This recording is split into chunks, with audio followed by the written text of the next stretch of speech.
Inteligenca artificiale nuk do t'i zëvendësojë njerëzit, por njerëzit që e përdorin do t'i zëvendësojnë ata që nuk e përdorin, tha kështu sot në kuvend Ministri i Transformimit Digjital Stefan Andonovski. Ai theksoi se kjo teknologji rrit efikasitetin e institucioneve, por vendimet efikase dhe politike duhet të mbeten tek njerëzit. Andonovski njoftoi se qeveria po zhvillon Qendrën Nacionale për Inteligjencën Artificiale. I pyetur nëse inteligjenca artificiale mund të zëvendësojë funksionarët, siç ka një rast të tillë edhe në Shqipëri, Andonovski tha se ky është një hap i gabuar, sepse qytetarët votojnë për dikë që ka sistem vlerash, profili politik dhe që duhet të marrë vendime.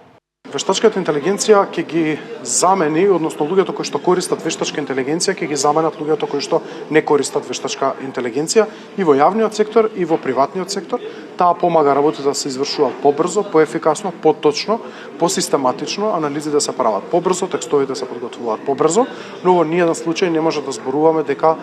би заменила определен вработен, затоа што на крај вредносниот, етичкиот суд се уште за среќа го носат луѓето,